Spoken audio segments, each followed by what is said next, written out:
El col·lectiu Terra i Taula arrenca aquesta tardor amb unes noves jornades gastronòmiques en què l'objectiu principal és promocionar els productes i la gastronomia de la comarca a l'hora dels professionals que ho fan possible. En aquesta ocasió, el protagonista de les jornades és el Vinagre Fòrum i el conjunt de varietats que elaboren el celler Augustus del Vendrell. Uns vinagres aconseguits a través d'un sistema de soleres i d'un llarg envelliment del producte amb botes de roure francès. Les jornades gastronòmiques als restaurants del col·lectiu comencen aquest dissabte i fins al 20 d'octubre.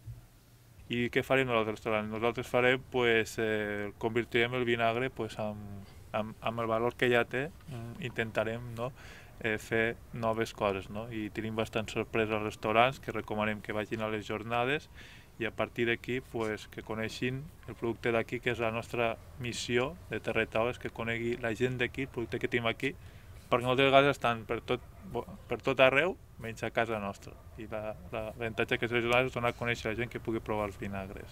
O aquest que té sempre és una mica com el maridatge. Sempre parlem del maridatge de vins i potser el maridatge dels vinagres és el mateix, no? És buscar les notes. Partim que venen de vins, amb la qual la línia aromàtica i de textures... Correcte, no? Vull dir, és en aquest sentit, i vosaltres que teniu aquests diferents tipus de vinagres, doncs agafem aquestes notes dels vinagres i agafem el producte i busquem, no?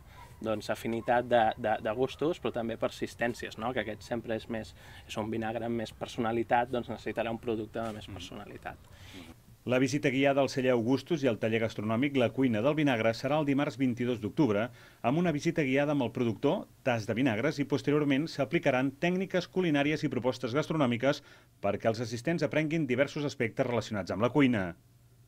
Tots ells tenen una elaboració completament diferent, i parlem en el cas del Chardonnay amb unes soleres de 3 anys mínim, el Cabernet Sauvignon amb mínim 8 anys i el Merlot estaríem parlant sense criança, sense envelliment. D'aquesta manera és un producte molt més fresc i molt més destinat segurament a postres. Doncs que tothom que pugui... La idea del fòrum, en definitiva, és que es pugui elaborar, poder crear moltes receptes i té infinitat d'aplicacions, des d'una simple vinagreta fins a reduccions, caramelitzacions, combinacions amb carn, peix, xocolata, postres, amanides, per descomptat. I en tot cas són els cuiners els quals dia a dia ens demostren la infinitat d'aplicacions que tenen. Nosaltres no som cuiners, a casa nostra elaborem, però de fet els meus pares i jo mateix desconeixíem la infinitat d'aplicacions que podien tenir aquests productes. I ho devem principalment als cuiners de tot. Un vi. Sí. Llavors la segona part seria ja un taller de cuina, que agafaríem aquests vinagres i com que ara ja sabem com s'elabora i quines notes, diguéssim, tenen de tas, doncs els cuiners en aquest cas portar productes i ajuntar-los, no? I ensenyar aquesta cuina del vinagre, que no és només aprofitar per fer vinagretes, sinó que també es poden fer elaboracions ja cuites, no? Els Vinagres Fòrum han estat presents durant 12 anys en l'entrega dels Premis Nobel per elaborar el menú de gala d'aquest acte. Per a més informació, posen a disposició el correu electrònic info@terraitaula.cat.